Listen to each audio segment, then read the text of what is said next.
They said the Whistlers were a God-fearing family, plain folk who tilled the wheat and sang hymns on Sunday.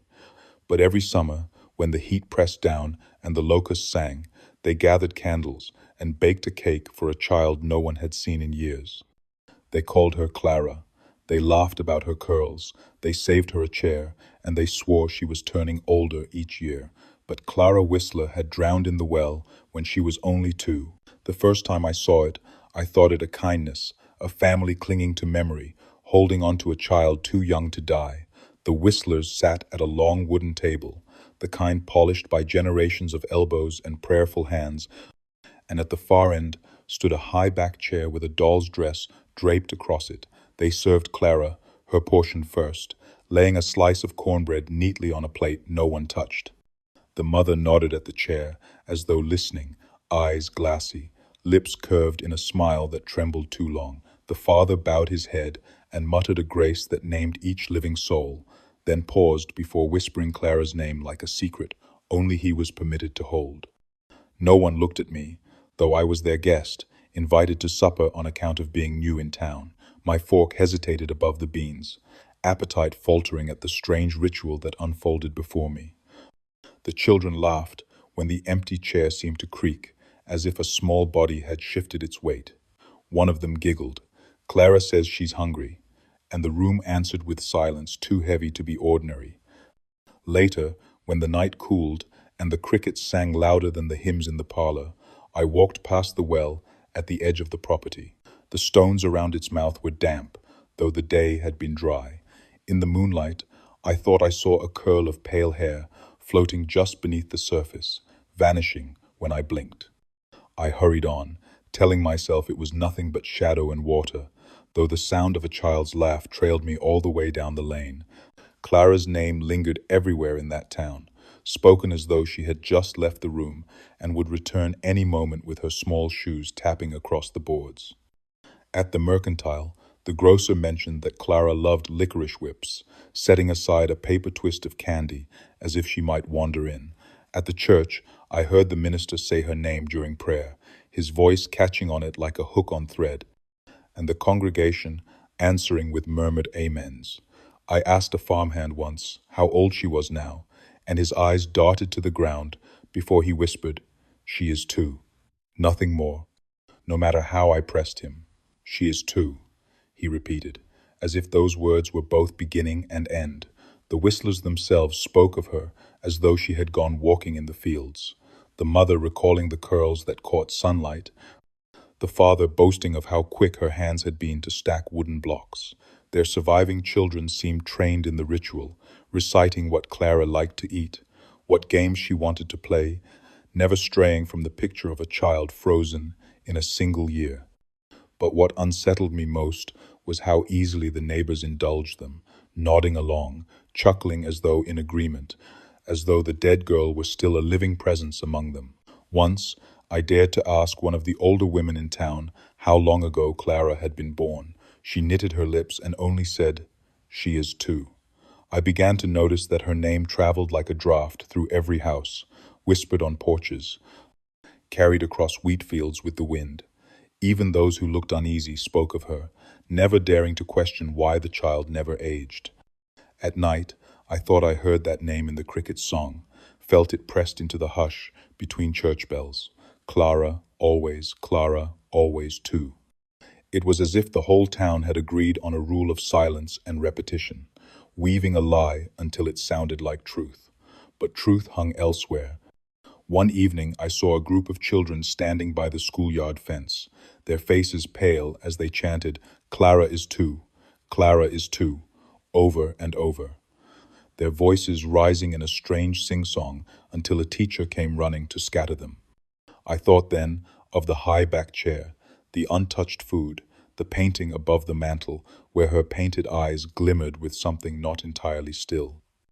I wondered if perhaps it was not only the Whistlers who kept Clara alive, but the town itself, bound in some pact of memory or fear, and I began to wonder what would happen to anyone who dared speak the truth aloud.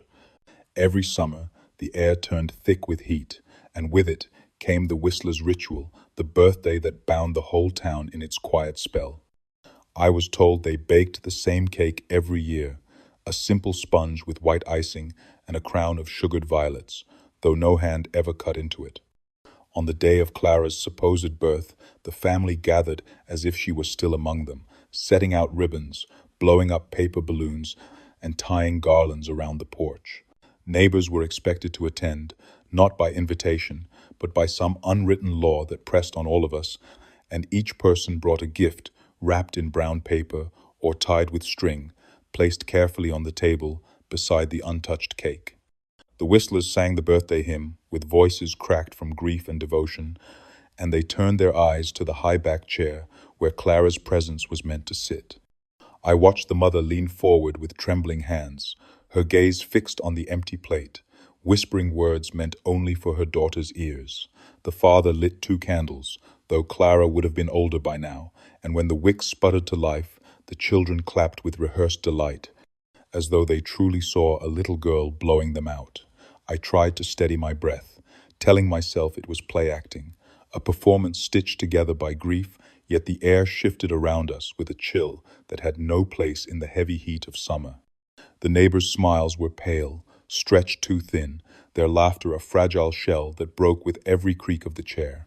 When I leaned closer, I thought I smelled damp earth and the faint sweetness of spoiled milk, scents that clung to nurseries long abandoned. A sudden hush fell as the youngest Whistler child giggled and said, "Clara is 2 today." The words rolled through the room like thunder, repeated in soft echoes by the family, by the neighbors, until the house seemed to hum with them. I felt the hairs rise along my arms, not from fear alone, but from the undeniable sense that something unseen had taken its place among us, something that accepted the cake, the gifts, the candles, and the endless charade. That night, as I walked home, I heard the tune of the birthday hymn carried on the wind. It came faint and thin, like the voice of a child singing from a great distance. Yet no matter how quickly I stepped, the song followed. When I reached my door, I turned once more toward the Whistler's house and saw the candlelight flicker in their windows, though by then the cake had surely gone cold and the guests had all gone home. I told myself I would not attend again, but already I knew I would, for no one in that town dared turn away from Clara's birthday. I asked the wrong question, and the room went still. It was the day after the celebration, and the Whistlers had invited me back for supper, their smiles worn thin but eager, as if hungry for someone to believe what they believed. I sat at the same long table, the same chair still draped in its doll-sized dress, the same plate untouched. Conversation drifted around farming and weather and the preacher's sermon last Sunday, until I found myself speaking without meaning to. "Where is she?"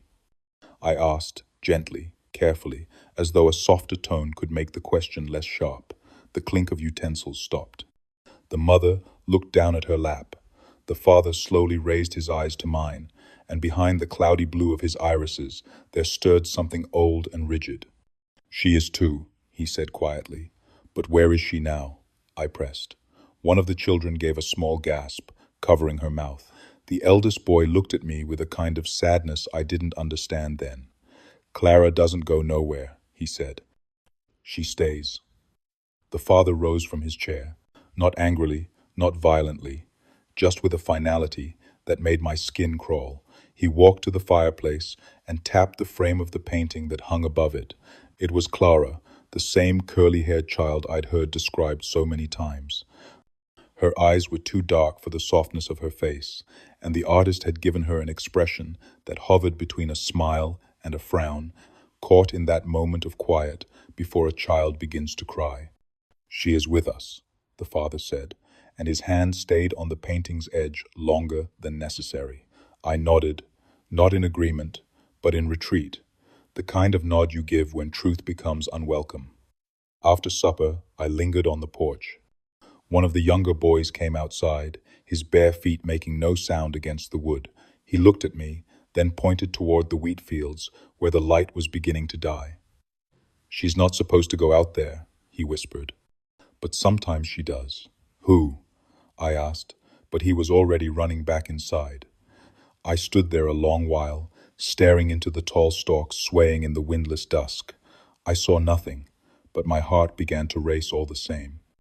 There was something about the way the wheat moved that night, just a little too deliberate, like parting hair, like fingers brushing through it, and for one awful second, I thought I saw the outline of a child, small and still, standing at the edge where the land met sky. But then it was gone, and all that remained was the growing dark and the echo of a question I should not have asked. The painting of Clara hung in the parlor like a second sun, no matter where you stood. Its eyes seemed to catch you. The longer I looked at it, the more certain I became that it had been altered over time, not by brush or paint, but by something else, something unseen, that aged everything in the house but her. Her face was round and perfect, her lips soft and pink, but her eyes held a sharpness that did not belong to a 2-year-old. They watched, not with malice, but with knowledge, like she had seen something no child should, and carried it into death with her. That day I stayed longer than I meant to. The Whistlers seemed pleased by my return, as if my presence was a thread holding something together. I asked no questions this time. I only watched and listened. The children played on the rug beneath the painting, but none of them ever turned their backs to it. They built towers with wooden blocks and whispered jokes to one another, but their eyes kept flicking upward, careful not to ignore her. The youngest girl, Elsie, traced a shape into the dust on the floorboards, a spiral, drawn over and over until her finger turned red. When I asked her what it meant, she blinked up at me and said, "It's what Clara draws." But Clara doesn't draw. "Sweetheart," her mother said from the kitchen, not looking up from her peeling. Elsie didn't answer. She just kept drawing, slower this time, as if someone were guiding her hand. I glanced back at the painting. Something about the mouth had changed. It wasn't smiling, not quite, but it wasn't still either. I looked away and then looked back quickly, testing the trick of it, but the mouth remained the same, slightly parted, expectant. After supper, I lingered in the parlor alone, while the family cleaned up. The room felt thick, like it had lungs. I approached the painting, foolish curiosity pushing me forward. There was a plaque beneath the frame, and though the engraving was shallow, I could make out the words, "She was loved." That was all. No birth date, no death, no surname. Just those 3 words, like a warning wrapped in a blessing. As I reached to touch the edge of the frame, a chill swept over the back of my neck, light and cold, like breath. I turned quickly, but the room was empty. Still, I couldn't shake the feeling that I'd interrupted something, or worse, that I'd been noticed. When I stepped outside, the door creaked behind me, though no wind blew. I told myself I would not return the next day. But in the moment before I slept, I saw her eyes again, dark, watchful, ancient in their stillness, and I knew I would go back. Clara was too, and Clara was waiting. The whispers started with the well, not loud, not often, and never in daylight. Only at night, when the stars blinked like tired eyes and the house lights dimmed across the fields, did the stories creep out soft and strange, like a song half remembered. I first heard them from a widow named Mrs. Talbot, who lived on the edge of town with her 3 cats and her loneliness. She poured me tea that tasted of dandelion and salt and asked, too casually, if I'd seen the well behind the Whistler's barn. I said I had. She nodded slowly and looked past me, out the window where wind moved the curtains, though the glass was closed. "They never sealed it," she said, "not even after they pulled her out." The cup trembled in my hand, just a little. I hadn't known for sure, not until then, that Clara had drowned. The family had never spoken the word. They said she was away. They said she stayed inside. They said nothing. She was found with her eyes wide open. Mrs. Talbot went on, her voice thin as thread, mouth open too, like she was screaming, or maybe just listening. I asked why they hadn't filled the well with stone, as most would. "Because she still lives there," she said. "Not alive, you understand, but not gone either. I left before dusk. I didn't want to be caught near her house once the dark came, but the words followed me, clung to the hem of my coat, and scratched at the back of my thoughts. That night, I walked to the Whistler's property again. The moon was high, yellow and sickly, casting the land in dull silver. I crept past the wheat, now restless in a wind I could not feel, and found the well just as Mrs. Talbot had said.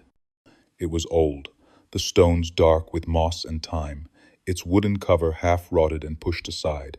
I stood still and waited. No sound. Just the insects chirping and the occasional rustle of stalks behind me. I leaned closer. The air above the well was colder, not brisk, not autumnal cold, like breath against your skin from someone you cannot see. Then I heard it, a sound that could have been a sigh, or a word, or a child. I stepped back quickly, heart pounding. In the distance, the house stood still, not a single window lit. But as I turned to leave, one candle flared behind a second-floor pane, the room with the painting. It burned only for a moment, then vanished. The well remained open behind me, yawning in silence. I could not bring myself to look into it.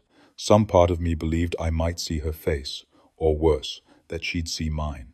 The door to the nursery had always been closed.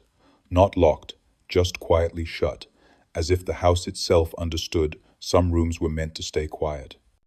I'd passed by it before, on my way to use the wash basin upstairs, or when one of the children dragged me to see a dead bat curled in the windowsill. The hallway outside, it always felt colder than the rest of the house, as though the air there hadn't moved in years. But on the morning after the well, I found the door ajar. No one else seemed to notice. The family bustled about downstairs, setting the table for breakfast, humming an old hymn I didn't recognize. I stepped forward before I could think better of it. The hinges didn't creak. The nursery was still. The curtains had been drawn back, letting in the gray Kansas light that softened everything it touched. A cradle sat in the center of the room, carved from dark walnut and worn smooth at the corners.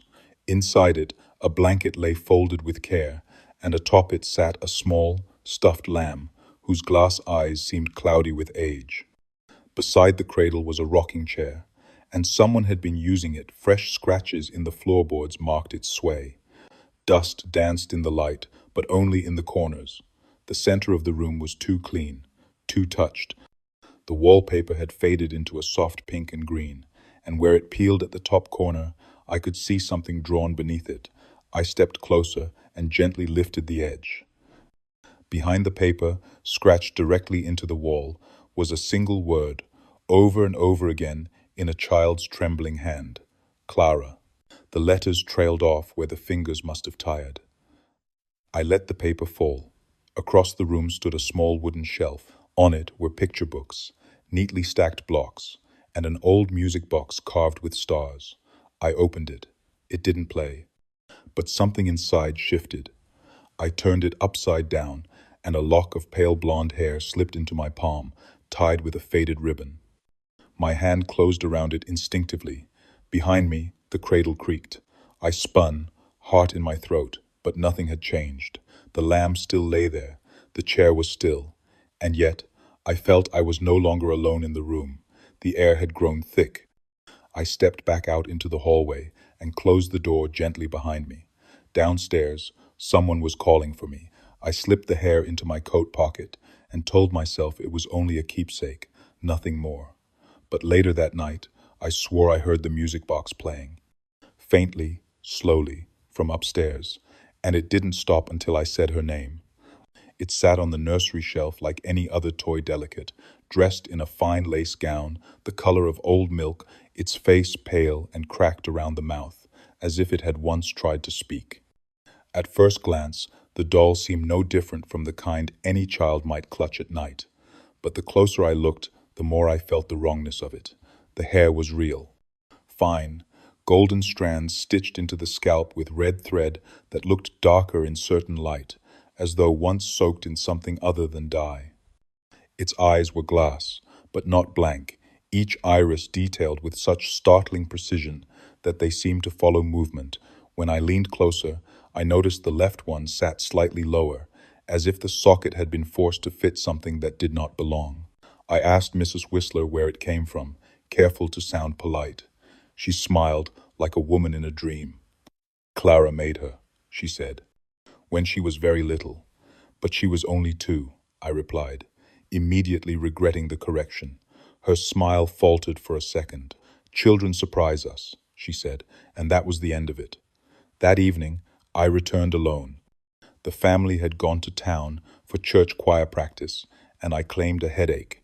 I don't know what possessed me to go back into the nursery, but something pulled at me, not curiosity, not even fear. Something quieter, like being remembered. I lit a small candle and stood before the doll. The room was cold again, though the windows were shut. I reached out and gently lifted it from the shelf. It was heavier than I expected, the arms stiff, the body dense, as if something had been hidden inside. I turned it over and found a seam beneath the dress, stitched roughly and uneven, as though someone had opened it once, then tried to close it with shaking hands. I did not open it. I didn't need to. The scent rising from the doll was enough. A sour sweetness, like old milk and damp wood, the scent of something once alive.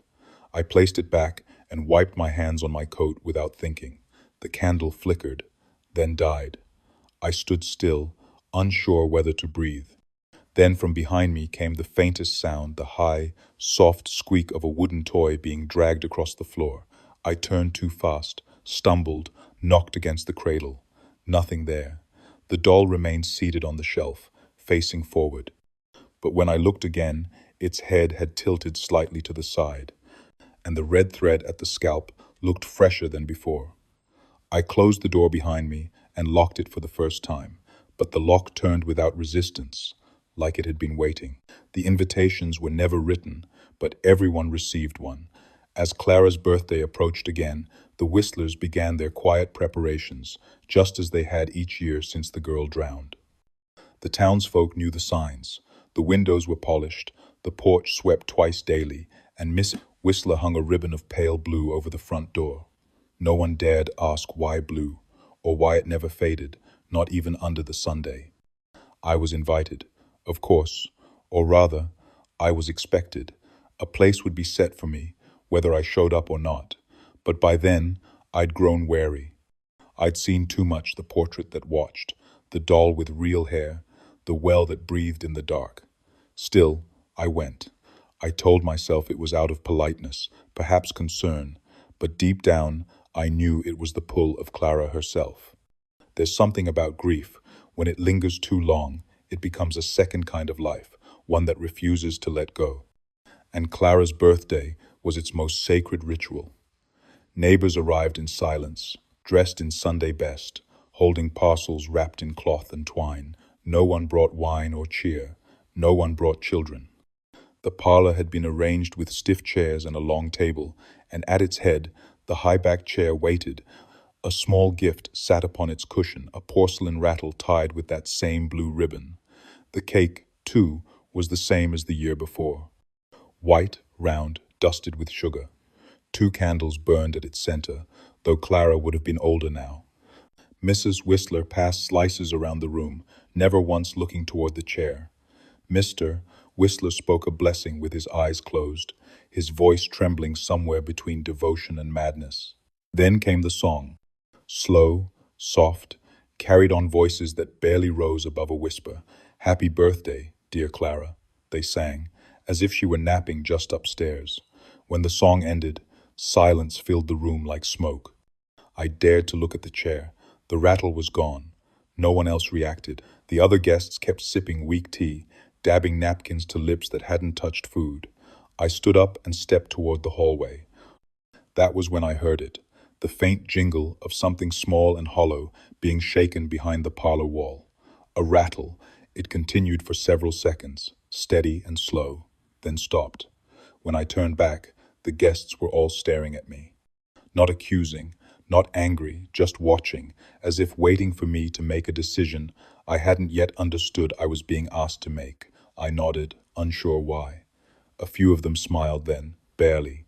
The candles flickered on the cake, though no wind stirred. And the child's name seemed to echo again in my mind. Clara, Clara, Clara, always two, never gone. The house grew louder after the birthday, not with voices or footsteps, but with things that didn't belong to any living person.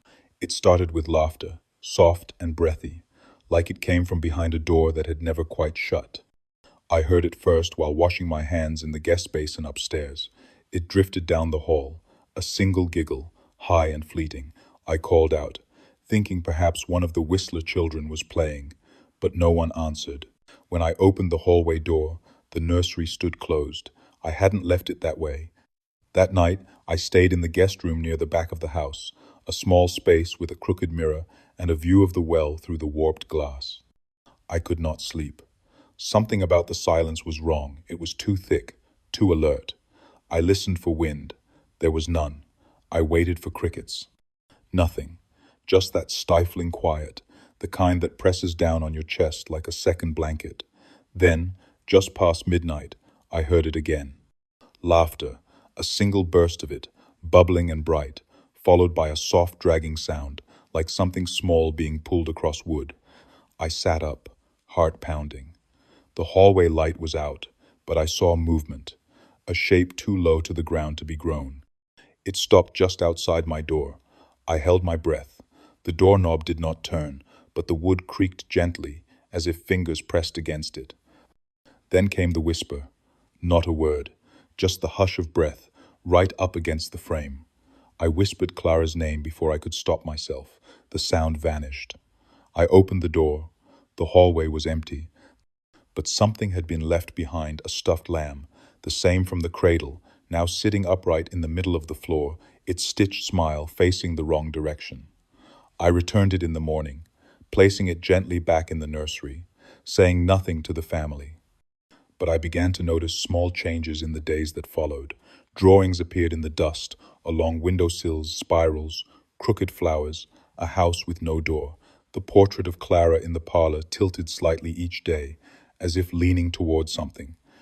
At dinner, the littlest Whistler girl whispered across the table, her eyes not on me, but on the space beside me. "Clara likes you," she said. I asked her why. She smiled and bit into her biscuit, crumbs falling like dust across her dress. "Because you hear her." That night, I waited again. The silence returned, then the laughter, and this time I laughed back, not because I meant to mock it, but because something inside me understood. Once you've heard the dead laugh, you never forget the sound. It finds you, it follows, and it always wants to be answered. The ledger was kept in a drawer no one touched, in a cabinet beside the hearth where the wood never fully caught. I found it by accident, or so I told myself. The fire had guttered low, and I'd gone to fetch another log, but the drawer caught my hip as I passed, sliding open without protest. Inside was the book plain, bound in cracked leather, its corners soft with age and use. I should have shut it. I should have called for one of the Whistlers. But the room was empty, and the firelight gave just enough glow to see the first page. Clara's years, it read, scrawled in a woman's careful hand. Each entry was dated by year, beginning long before I arrived, beginning even before her death, though no year was marked as such. Instead, each entry began the same way. Clara turned 2 today. Then came the details. Not memories, but events. She said her first full sentence today. She found her own way to the creek. She asked for the old doll again. I flipped ahead. Clara turned 2 today. She sang with the birds this morning. She remembered the blue ribbon was hers. She did not want the candles blown out. The years stacked like bricks, each one insisting she had turned 2 again, as if time had bent itself to suit her. Near the middle of the book, the ink changed. The handwriting grew shaky. Clara turned 2 today. She asked about the others. I didn't understand. I turned more pages. Clara turned 2 today. She knows we remember. She wants us to keep remembering. Clara turned 2 today. I saw her handprint on the cradle. Clara turned 2 today. The doll moved in the night. The final entry was written in red. Not ink, something thicker. It read, Clara turned 2 today. And today she remembered her death. The page beneath was stuck to it. I did not open it. My hands had begun to tremble. I slid the book back into the drawer and shut it, but the sound of it closing seemed louder than it should have been. That night, I dreamed of her. Clara, standing at the foot of my bed, holding the ledger against her chest with tiny hands. She did not speak. She only looked at me, her eyes far too old for her round face. And when she turned to leave, the book dripped something dark onto the floor. In the morning, I found a faint stain on the wood beside my bed. It hadn't been there before. I asked Mrs. Whistler how long she'd been keeping the ledger. She didn't ask how I knew. She only said, "As long as Clara's been with us." Then she smiled. "She'll be turning 2 again soon." It started with small absences. A boy from town who helped mend fences for the Whistlers stopped showing up. His mother came knocking one morning, wringing her hands on the porch, asking if anyone had seen her Thomas. Mr. Whistler said he hadn't. Said the boy had finished his work and gone home. She stared at him for a long moment, then looked past him into the house, as if she might see something hiding just beyond the threshold. She didn't press. She only whispered. He said he heard her, and left with her head bowed. Days later, the midwife disappeared. She had attended every Whistler birth for 20 years, but no one could remember her last visit. Her house stood empty, dust on the steps, food rotting on the table. At church, her name was not read during prayer. When I asked the pastor about her, he frowned as if confused. "We haven't had a midwife since the war," he said, though I knew I had shaken her hand myself just weeks before. I began to notice other names falling away. The blacksmith's apprentice, the girl who played piano at the chapel, the old man who carved wooden spoons and left them on porches, all of them gone, and no one seemed to notice. Or if they did, they didn't speak of it. I turned to the church records, dusty and bound in faded leather, kept behind the pulpit in a glass case. The book was old, the ink beginning to bleed with time, but the entries were clear. Until they weren't. Entire names had been scratched out, scraped so hard the pages tore. I traced the holes with my fingers. I found Thomas's birth, but not his confirmation. I found the midwife's marriage, but not her death. It was as if they had been erased, not just from memory, but from the very record of the town. I returned to the Whistlers, unsettled. The family was in the parlor again, setting up for Clara's next birthday weeks early. Mrs. Whistler was polishing silverware, humming low. One of the daughters placed dolls around the table in the empty chairs. Mr. Whistler stood staring at the wall, where a new frame hung beside Clara's portrait. It was empty. I asked who it was for. He didn't answer, just turned and said, "Some guests stay longer than others."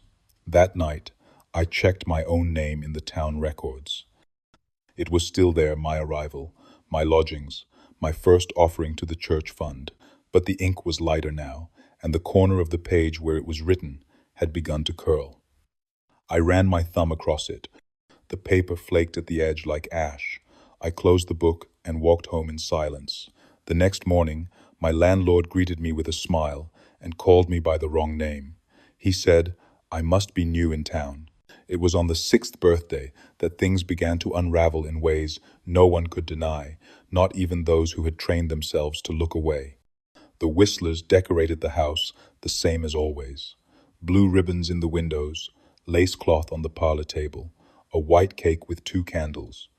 Never more, never less. A few guests trickled in from town, though fewer than the year before. Those who came brought gifts wrapped in silence, their faces tight with something between reverence and fear. The high-backed chair stood ready, the porcelain rattle resting on its seat. The mother placed a single rose beside it. Not fresh, but pressed flat and dry, as though it had been waiting in a book. The hymn was sung again, slower this time, like the words had grown heavy. Happy birthday, dear Clara. The candles were lit, but no one reached to blow them out. They burned lower, wax puddled, and still, no breath touched them. Then something happened that no one would later admit aloud. The cake began to tremble. It was small, barely visible, unless you looked directly at it. A shiver, a quiver through the frosting, like something stirring beneath. The eldest Whistler child whispered Clara's name. The rattle on the chair rolled an inch to the left. No one moved. A second later, it returned to its place, soundlessly. That was when the candle on the left flared. The flame leapt high, nearly touching the ceiling, then dropped back to a soft glow. A whisper moved through the room, brushing across our ears like breath against skin. It did not speak words. It didn't need to. Every person in that room heard it differently, yet we all felt the same thing. Clara was no longer content with pretending. I tried to step back, but my body wouldn't obey. I was rooted, held in place by something colder than fear. Mrs. Whistler began to cry. Not loud, not broken, just tears spilling steady down her cheeks. She never wiped them away. Mr. Whistler reached for her hand but missed, his fingers shaking too much to close. Then, without warning, the candle on the right blew out. No wind, no motion, just gone. The other kept burning, defiant. The youngest child laughed not playfully, but with delight, the way a child might when a long-awaited guest finally arrives. "She likes the cake this time," she said. "She says it's better when it's warm." That night, I did not dream. I simply lay in bed, eyes open, the sound of the rattle echoing somewhere below the floorboards. At some point before dawn, I checked the portrait. It had changed. Her smile was wider, her teeth visible now. One was missing, and in its place, a gap that looked too dark, too deep, as if something inside her was opening. It was the neighbor's child who went first. Her name was Ruthie, 6 years old, with a ribbon, always half tied in her hair, and knees bruised from chasing chickens. She wasn't supposed to be at the Whistlers that day, but children find ways into places they're told to avoid, and somehow Ruthie wandered in. The story changed depending on who told it. Some said she slipped through the back door during supper. Others claimed she was invited by one of the Whistler girls who wanted someone to play dolls. But everyone agreed on what happened after. Ruthie was found at dusk, standing in the nursery doorway, pale as milk, and gripping the doll with both hands like it might vanish if she let go. Her mother screamed when she saw her, not because of the doll, but because Ruthie was smiling, and she never smiled like that. Her eyes didn't move when anyone called her name. Her lips moved, but the voice that came out was too small, too steady. "Clara likes me," she said. "She says I can stay." The doll's face was cracked again, a new fracture, running from temple to chin, splitting one glass eye in half. That same night, Ruthie was taken home, her arms still wrapped around the doll, her fingers locked until they had to be pried loose. Her father burned it in their fireplace while she screamed and kicked, not with tantrum, but with grief. She cried for hours, but never for her parents, only for Clara. The next day, Ruthie would not speak, not at breakfast, not at church, not even when the pastor placed a hand on her head and prayed loud enough for God to hear. She sat in silence, blinking too slowly, whispering once, "She's not in the house anymore." That evening, I went to the nursery. No one stopped me. The door stood open. Inside, the cradle was overturned, the music box smashed, and the rocking chair sat still, too still. The spiral Elsie once drew, in dust had been carved now, etched into the floor beside the window with what looked like the sharp end of a hairpin. It was deeper than it should have been. I touched the grooves with my fingers and felt a vibration, low and steady, like something humming under the wood. On the windowsill lay a scrap of fabric, torn lace from the doll's dress, faintly warm. I backed out slowly, heart pounding. Downstairs, laughter echoed again, bright, high, and distant, like it came from somewhere beneath the floor or beneath the ground. I didn't ask who had invited Ruthie. No one would have answered. But I knew now that Clara was no longer content with the chair, the cake, or the portrait. She was reaching outward, finding hands small enough to hold. And once she touched you, she did not let go. The grave was not where it should have been. I found it by accident, if such a thing can still be called accident in a town like this. The churchyard sat behind the chapel, fenced in with rusted iron and choked by weeds that curled like old fingers. I had come searching for silence, for answers, maybe even for proof that Clara had once been real in the way the rest of us are real, born, buried, remembered. I walked row by row, reading names carved in lichen-covered stone, some so weather-worn the letters looked more like scars than words. But no Clara Whistler, no infant death, no tiny lamb carved into marble, and yet I felt her, close by, like breath on the back of the neck. Then I noticed a patch of ground near the edge, too smooth, too undisturbed. No stone, no marker, just earth pressed flat beneath a sycamore tree, its branches hanging low and wrong. I brushed away leaves, expecting nothing, but my hand caught on something small and hard, a sliver of white marble, barely the size of a child's hand. I turned it over. The back was smooth. The front had only one word carved into it. Clara, that was all. No dates, no epitaph. No memory allowed to linger. The stone had been buried deliberately, hidden. I dug further, only with my hands, the dirt dry and crumbling. Beneath the topsoil, I found what was left of a tiny shoe buckled, broken at the toe. I held it and felt something close to shame. Someone had tried to forget her, to tuck her into the ground without permission, without ritual. I returned to the Whistlers that evening with the stone in my coat pocket. I didn't plan to show them. I only wanted to see their faces when I mentioned where I'd been. When I said the word grave, Mrs. Whistler went still. The spoon in her hand dropped into the stew with a splash. Mr. Whistler stood without speaking and walked to the parlor, his back a straight line of denial. The children did not react at all. They simply kept eating, eyes on their plates, as if the word had no meaning to them, as if they had been trained not to hear it. I excused myself. That night, I placed the marble shard beneath my pillow. I don't know why. Perhaps to keep her close, perhaps to prove she was real. I dreamed of the sycamore tree, but its bark had split open, and something small moved inside it. A girl's face, peeking through, not smiling, not crying, just watching. When I woke, my pillow was damp, and the name Clara had vanished from the stone. It was Mrs. Whistler who broke the silence first, not in words meant for company or prayer, but in a confession so soft I almost mistook it for wind. She found me alone in the parlor, staring again at the portrait. I hadn't meant to linger, but the expression on Clara's face had changed once more. Her lips parted wider, her pupils darker, almost bottomless.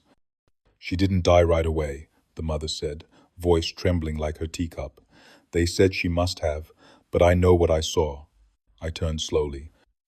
She stood near the doorway, hands wringing the hem of her apron, eyes glassy with years she hadn't spoken aloud. When we pulled her from the well, her mouth was open, her arms reached for me like she was still falling, and her eyes, she shook her head. Her eyes were wide, not from fear, from knowing. She knew something the rest of us didn't, still doesn't. I waited, not sure if speaking would shatter her. I rocked her after that, for hours. She was cold, yes, but not stiff.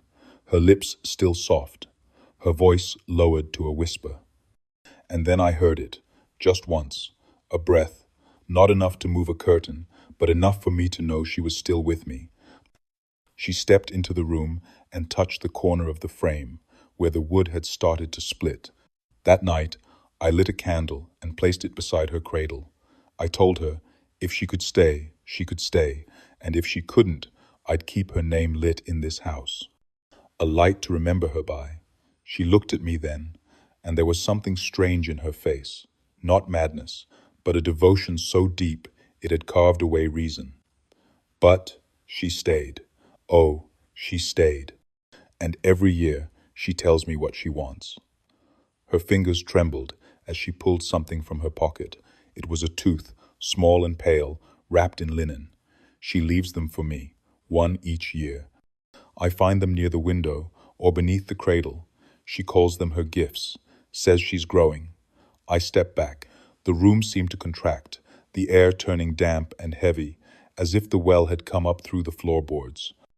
She was never supposed to be gone, the mother said. She's not dead, not truly, just held between things. And I, her voice cracked, I let her be held.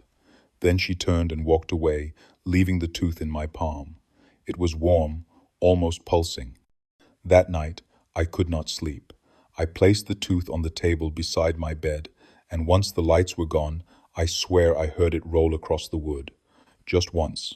Then the laughter came again, soft and close, and this time I didn't laugh back. The schoolhouse stood at the edge of town, a squat red building with peeling paint and windows that never quite closed all the way. Children filed in each morning with slates and quiet mouths, their steps light, their eyes wary. I had no reason to go there until the day the chalk message appeared. It was the teacher, Miss Alden, who told me. She arrived at my door, pale and shaking, gripping a folded scrap of paper, as if it were poison. "Come see," she said, voice hollow, "before it fades." I followed her through the dawn mist, our boots dragging through dry grass. The bell hadn't rung yet. No children had arrived. The building was locked when we reached it, just as it should have been. Miss Alden's hands trembled as she turned the key. Inside, the air was thick with chalk dust, and something older, like the scent of old paper, left too long in a closed trunk. She led me to the blackboard. The room was still dim, light just beginning to trickle through the east windows.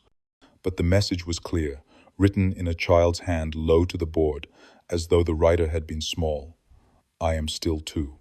The letters were careful, the lines straight, each word spaced with unnerving precision.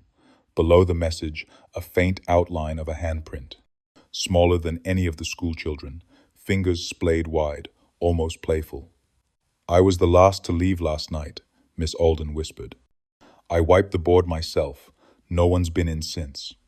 I stepped closer. The chalk was real, still flaking at the edges. I reached out and brushed a finger against the writing. The words still, smudged slightly under my touch. Not old, not ghosted, fresh. "It's not the first time," she admitted, eyes wide with a guilt she hadn't earned. "Once, I found little drawings in the margins of lesson books, spirals, dolls. And once," she hesitated, "once I found my name written in the corner of the ceiling, in white, where no child could reach." We stood in silence, both of us too afraid to speak the conclusion out loud. Clara had found her way into the schoolhouse. Or perhaps she had never left it. I returned again that evening, just before the sun dipped below the trees. The board was clean then, spotless, as if scrubbed by an unseen hand. But when I turned to leave, I saw her reflection in the window, just for a moment. Not my own, not the teacher's. A girl standing near the desk, looking back at me with wide, patient eyes. I didn't enter again. The school was locked the next day, the bell never rang, and when parents came asking, Miss Alden simply said the school was closed for cleaning. No one argued. Not after they heard that faint chalk tapping after dark, even when the doors were locked, even when no one was inside. They buried the cradle with her. I found that detail buried deep in the church archive, scratched in the corner of a death ledger no one read anymore. The ink was faint, the letters nearly erased by time and neglect, but the words were clear enough. Infant Clara Whistler. Cradle interred by request of family. I sat with that sentence longer than I should have, letting its meaning sink in like water into rot. The cradle, the one I had seen in the nursery, the one that rocked sometimes when no one was near, was supposed to be underground, sealed in a child's grave beneath the old sycamore, beneath dirt and stone and years of forgetting. But it wasn't. It was in the house, polished, spotless, the wood somehow unmarred by time. I waited until nightfall to return. The Whistlers had gone into town for the monthly gathering, and I told them I was staying behind to nurse a cough. The house was mine for a while. I lit only one candle and made my way up the stairs. My steps, careful, quiet. The nursery door stood open, as if expecting me. I entered and crossed the room. The cradle sat where it always had in the center, beneath the window, the stuffed lamb still tucked inside. I bent down and ran my hand along its edge. The wood was warm, not like something left in sunlight, but like breath had touched it, held it. I tipped it gently. It rocked once, twice, then stilled. From beneath it, something scraped. I froze. The sound came again, slower this time, a dragging, like fingernails across stone. I crouched lower and saw what I hadn't before, the outline of something carved into the floor beneath the cradle. I lifted it carefully, set it aside. The spiral was there again, deeper this time, not just a drawing, but a groove bored into the wood, as if something had twisted itself in place over and over, year after year. In its center lay a tuft of hair, pale blonde, tied with the same blue ribbon from the portrait. I didn't touch it. I didn't need to. I understood then what had been done. They hadn't just buried her. They had buried a promise with her, a vessel, and someone, maybe her mother, maybe something older, had brought it back into the house. Not as a keepsake. As a door, behind me, the candle sputtered. I turned in time to see the flame stretch tall, then bend sharply to the side, as if pulled by breath. A soft creak followed. The cradle had moved. I hadn't touched it, and yet there it was, rocking slowly, back and forth, as if something unseen had climbed back inside. I backed out of the room and shut the door, pressing my hand to the frame until the rocking stopped. The hair stayed beneath the floor, but I knew she'd come for it soon.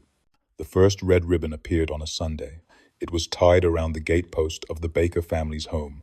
Neat, deliberate, almost festive, if not for the house behind it, shuttered and silent. Mrs. Baker hadn't been seen in 2 days. Her husband claimed she'd gone to visit her sister in another county, but no wagon had passed the road, and the sister had been dead 3 years. The ribbon was the same kind that Clara wore in the portrait, faded red, fraying at the edges, with a knot too tight to have been tied by weak hands. By nightfall, a second ribbon appeared, this one around the handle of the church door. Pastor Lenfield found it before morning service and turned pale as chalk. He opened the chapel anyway, but kept looking over his shoulder as he spoke, as if expecting someone small and unseen to crawl out from the pulpit. By the end of the week, there were 7 ribbons, each one found near a home where someone had spoken her name aloud in doubt. I tried to tell myself they were harmless, symbols maybe, warnings at worst, but then they began to move. The 4th ribbon, tied to the iron latch of the schoolhouse, vanished in the night, not torn, not cut, gone. In its place, a small shoe print in the dirt, too small for any child still alive. The 5th was found around a stray cat's neck, tied so gently it hadn't harmed the creature, but tight enough to stay. The 6th, wound around a doorknob, left the metal cold for days afterward, even under Sunday. The 7th was found by me, on my pillow. No one had entered my room. The house had been locked. I hadn't spoken her name. Not recently, not out loud. But maybe that didn't matter anymore. The ribbon was tied around a lock of hair. Not mine. Pale, blonde, soft as breath. I burned it in the hearth before I could change my mind. The flame sputtered, then turned blue for a moment, then died without ash. The house was colder after that. That night, I heard footsteps in the hallway, light, unhurried. They stopped just outside my door. No knock, just stillness. Then a sound like fabric sliding across wood. I opened the door slowly, nothing there. But the hallway window, usually shut tight against the weather, was open. On the windowsill, one more ribbon fluttered. I didn't touch it. I watched it twist in the breeze, the knot never loosening. That's when I realized the ribbons weren't just warnings. They were invitations. And someone, somewhere, had accepted. Maybe it had been the Whistlers, maybe the whole town, or maybe, worst of all, it had been me. The stranger was the last to arrive. No one saw him come. No wagon stirred the dirt. No boots marked the road. But there he was, standing at the edge of the Whistlers' property, just before dusk, hands folded behind his back, staring at the house like it was something he'd built long ago and forgotten. I saw him from my window and felt something in my chest go still. He was dressed in black, old-fashioned even by our town's standards, with a coat too heavy for the season and a brimmed hat that shadowed his face. When I asked the Whistlers about him that evening, no one spoke. The children pretended not to hear. Mr. Whistler kept buttering his bread, hands trembling ever so slightly. Mrs. Whistler only said, "Not all guests knock." That night, I stayed awake. I watched the road, candle low and window cracked, the night air sharp against my skin. Around midnight, I heard it. The front door creaked once, then closed. No footsteps, no voice, but the sound of the floorboards shifting beneath weight that didn't belong. I waited for the scream that never came. In the morning, everything was as it had been, almost A second high-backed chair had been placed beside Clara's, not new, older, cracked at the joints, and resting on its cushion was a single object. A small wooden box, polished smooth with age, tied shut with a blue ribbon. The family gathered around it in silence. Mr. Whistler untied the bow, but it was Mrs. Whistler who opened it. Inside lay two items, a bonnet, white as milk, and a tiny tooth, still warm from wherever it had come. No one cried. No one moved. I stepped back without realizing it, nearly tripping over one of the children seated on the floor. The girl turned to me and whispered, "He brings what she forgets." "Who is he?" I asked, but she only smiled. "He comes before the seventh." The stranger stayed for 3 days. I never saw him eat, never heard him speak. But the house changed while he was there. The mirrors fogged even when the rooms were cold. The clock stopped at 2 past midnight. The portrait of Clara lost its smile entirely, her mouth now pressed shut, eyes flat and dull, as though waiting for something more than memory. On the third night, he vanished. No door opened, no candle burned. He was simply gone. But the box remained. And beneath the chairs, the floor had been carved with two spirals, now one small, one larger, both deep, both circling toward the same dark center. I left that morning, packed my things before sunup, but as I walked past the parlor one last time, I saw the chairs again. The second one was empty, but Clara's was not. Something small sat there, breathing, waiting, and the box was open. On the morning of Clara's 7th birthday, the sun did not rise. Its tried light teased the edge of the sky like a match held too long against a wet wick, but the horizon stayed dim, washed in bruised gray. The town felt it first. Doors remained shut. Shops didn't open. Even the crows, usually loud on such a morning, stayed silent on the steeple cross. It was a Sunday, but no bells rang. The Whistlers prepared the house just the same. Ribbons were tied tighter than before, stretched across windows like veins. The cake was already on the table by the time I arrived, but something was different. Instead of 2 candles, there were 7, all white, all unlit. The children sat in a perfect line on the parlor floor, hands in their laps, faces turned toward the empty chair. Only now, it wasn't empty. The bonnet from the stranger's box rested on its seat, and below it, the blue dress from the painting had been laid out, pressed flat, as if worn by something invisible. I asked no questions. I knew better. "Mrs." Whistler moved slowly, her hands covered in gloves, the color of bone. She didn't speak, only pointed to the space beside the cake. I took my seat and noticed the air. It wasn't cold, it wasn't warm, it was hollow, like the house had forgotten how to breathe. Mr. Whistler held the matchbox, but hesitated. His eyes were glassed over, like he was watching something no one else could see. Then he struck the match and lit the first candle. The flame caught immediately, then the second, then the third. With each flame, the room seemed to lean in, like the walls were listening. By the 5th candle, the light bent strangely, casting shadows that didn't match the shapes of our bodies. The 6th candle burned blue. The 7th refused. Mr. Whistler struck match after match, but the last candle would not hold fire. "She's waiting," Elsie said, her voice too calm. "She's not ready to be 7. Mrs. Whistler nodded once. "Then she will stay too." They all turned toward the chair, where the dress now sagged slightly, as if something inside had sighed. The portrait on the wall cracked, then not loudly, but with a delicate webbing that split down the center of Clara's painted face. Her eyes remained intact, and they gleamed. The room darkened, though the candles still burned. I felt something move past me, brushing my shoulder like silk dragged through water. A giggle rose from the floorboards, echoing in the beams above. Then silence. Mr. Whistler stepped forward and blew out all 7 candles at once. No smoke followed, only the scent of damp earth. The dress on the chair collapsed. The bonnet fell, and in its place sat nothing. But I swear, the wood was still warm. No one clapped. No one spoke. The birthday had ended, but the year had not. The house did not open its doors again. Not for guests, not for neighbors. not even for the preacher who came with trembling hands and a pocket full of verses. The curtains stayed drawn, the candles stayed lit. No smoke rose from the chimney, yet the scent of burning wood lingered in the air like something unfinished. I walked the length of the town and saw what Clara had left behind. Red ribbons on doorknobs, now curled and stiff, spirals drawn in ash on windowsills, a child's laughter echoing from wells that had long gone dry. Those who once whispered her name now spoke of her as if she were wind or rain, inevitable, unseen, but always near. The schoolhouse remained locked.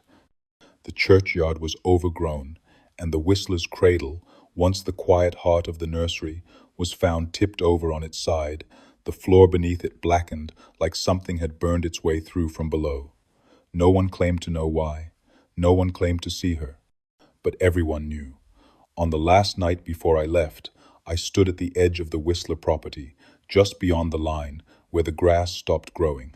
I held the shard of her headstone in my hand, what little was left of her name, worn smooth now, no longer legible. I thought to place it at the base of the sycamore, to give back what had been hidden. But as I knelt, the wind picked up, sharp and sudden. The shard slipped from my fingers and disappeared into the tall grass. I did not search for it. Some things, once buried, do not want to be returned. Behind me, the house groaned, not from rot or wind, but something deeper. A sound like breath pulled through the boards. I looked once more at the window where her portrait had hung. It was gone. The frame remained, cracked and nailed to the wall, but the canvas had been cut clean from its center. In its place, a mirror had been hung. And in that mirror, for only a second, I saw her, not standing, not smiling, just sitting in the high-backed chair, legs dangling, head tilted slightly to the side. Her eyes met mine, steady and still. Then the reflection shifted, and there was only me, pale, hollow-eyed, no longer certain where my memory ended and hers began.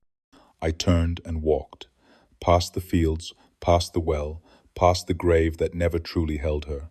I did not look back, but I felt her follow. Not in footsteps, in breath, in shadow, in the slow fading of my own name from the mouths of strangers. By morning, I was gone. And by nightfall, no one remembered I had ever arrived, except her, because Clara is too. Clara is waiting, and Clara never forgets. Clara turned two again. No matter how many candles were lit, no matter how many years passed, she never grew older, never changed, never let go. The house remains, though no one answers the door now. The windows are still, the curtains unmoving, but some say they've seen a flicker of movement behind them, a child's hand brushing the fabric, a pale face pressed briefly to the glass. The wind has changed in that part of town. It no longer whistles through the trees. It hums, a low, steady sound that settles in the bones. I left long ago, but I feel her still. Not in nightmares, not in memory, but in the spaces between. The way my name sometimes falters on other people's tongues. The way mirrors catch something standing just behind me. The way, every year, on the same day, I find a piece of ribbon tucked beneath my door, tied in a knot, too perfect for human hands.